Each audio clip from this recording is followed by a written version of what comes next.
بسم اللہ الرحمن الرحیم۔ محترم ناظرین، السلام علیکم ورحمۃ اللہ وبرکاتہ۔ روزے کے مسائل کے سلسلے میں آج آپ کی خدمت میں جو مسائل پیش کیے جائیں گے وہ تھوڑے سے شرم کے مسائل ہیں۔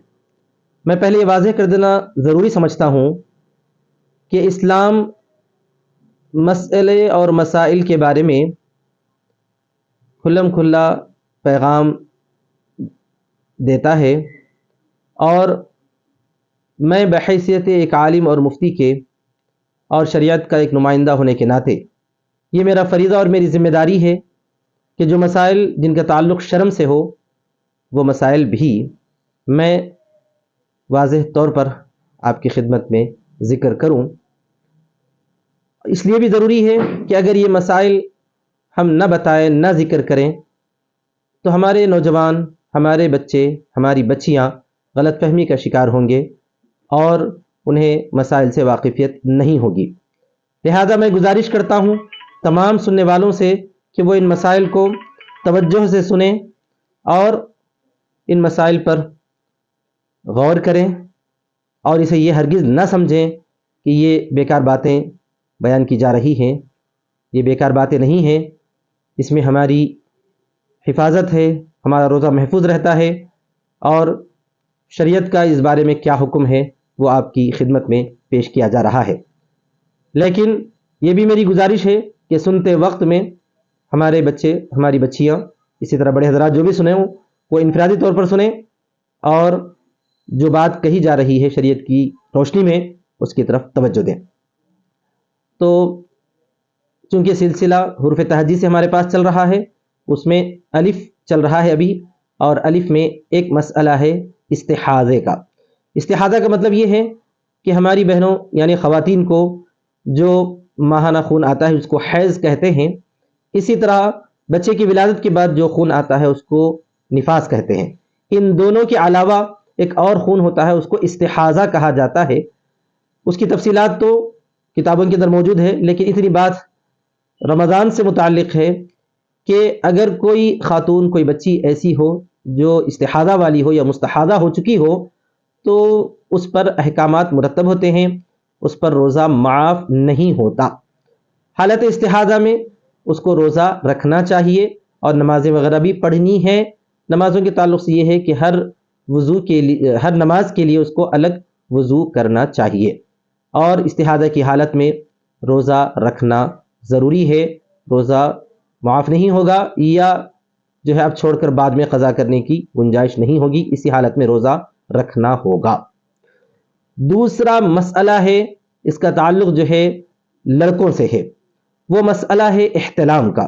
احتلام جس کو انگلش میں نائٹ فال وغیرہ بھی کہتے ہیں، وہ یہ ہے کہ بحالت نیند جو ہے کوئی ایسا خواب نظر آ جاتا ہے جس کی وجہ سے انزال ہو جاتا ہے یا ہمارے کپڑے ناپاک ہو جاتے ہیں، اس کو احتلام کہتے ہیں۔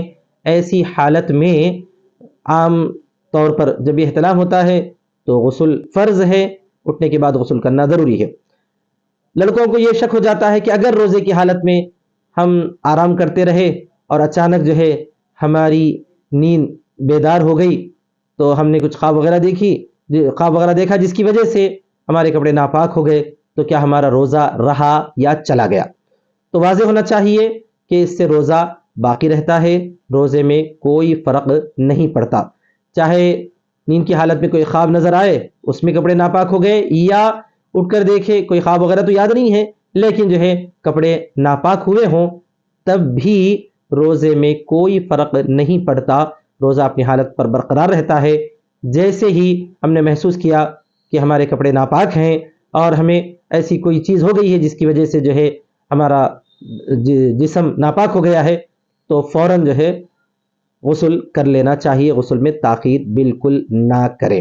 اسی کے متعلق یہ مسئلہ بھی میں بیان کرتا چلوں کہ اگر کوئی میاں بیوی یا جوڑا جو ہے جنابت سے حالات جنابت میں صبح ہو گئی، یعنی یہ کہ رات میں انہوں نے ہم بستری کی، جماع کیا، صبح ہونے کے بعد جو ہے یا فجر کا وقت آ جانے تک اسی حالت میں رہے، تو بہتر تو یہی ہے کہ جلد سے جلد غسل کر لیں، یا غسل کرنے کے بعد سحری کھا لے، لیکن اگر کوئی پہلے سحری کر لیے، بعد میں فجر کا وقت ہو گیا اور اس کے بعد انہوں نے غسل کر لیا تو روزے میں کوئی فرق نہیں پڑتا۔ یا اگر کسی نے یہ بھی غلطی کر دی کہ فجر کے وقت میں وہ سوتے رہے یہاں تک کہ جو ہے فجر کا وقت بھی آ گیا یا گزر گیا، نماز نہیں پڑھی، تو یہ تو گناہ ہے نماز کا چھوڑنا، اور اس کا جو ہے اس کی سزا تو ضرور ہوگی، یا جو ہے اس کی قضا بھی کرنی ضروری ہے نماز کی، اور توبہ بھی کرنی چاہیے اگر کسی نے ایسی غلطی کی ہے۔ لیکن میں واضح کر دوں کہ اس سے روزے میں فرق نہیں پڑتا، اور اسی حالت میں اگر جو ہے سحری کھا کر سو گئے ہیں تب بھی جو ہے روزہ تو ادا ہو جاتا ہے، لیکن یہ عمل نہایت ناپسندیدہ ہے، برا ہے۔ بغیر جو ہے نماز پڑھے کہ سونا بہت بڑا گناہ ہے، اور حالت ناپاکی میں سونا تو اور زیادہ برا ہے، اس سے ہم کو پرہیز کرنا چاہیے۔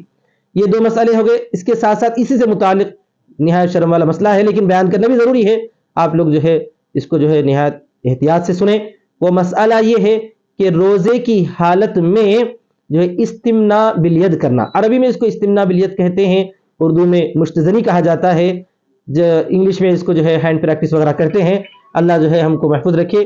کوئی بھی ایسا عمل کرنا نہایت ناپسندیدہ ہے، برا ہے، لیکن اگر کسی نے حالت روزہ میں اس طرح پر کیا تو یہ بھی اور بہت زیادہ گناہ ہے، برا ہے۔ اگر اس کی وجہ سے انزال ہو گیا یا جو ہے عضو سے کوئی چیز نکل آئی، منی نکل آئی، تو جو ہے روزہ ٹوٹ جاتا ہے اور قضا ضروری ہے۔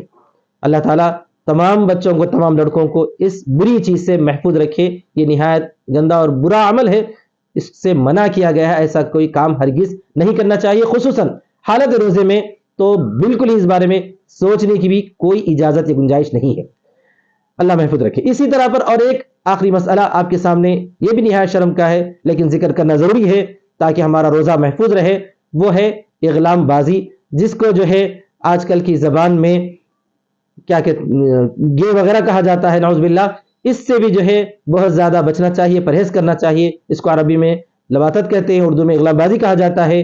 وہ یہ ہے کہ جو ہے ہم جنس پرستی کے اندر اگر کوئی لڑکا آپس میں دوسرے لڑکے کے ساتھ مبتلا ہو اور انہوں نے جو ہے ایسی گندی حرکت کی ہے کہ جس کی وجہ سے باضابطہ اغلام بازی بھی ہو گئی، اور جو ہے تو اس سے روزہ بھی ٹوٹ جاتا ہے، اور کیا کہتے ہیں قضا اور کفارہ دونوں لازم اور ضروری ہو جاتے ہیں۔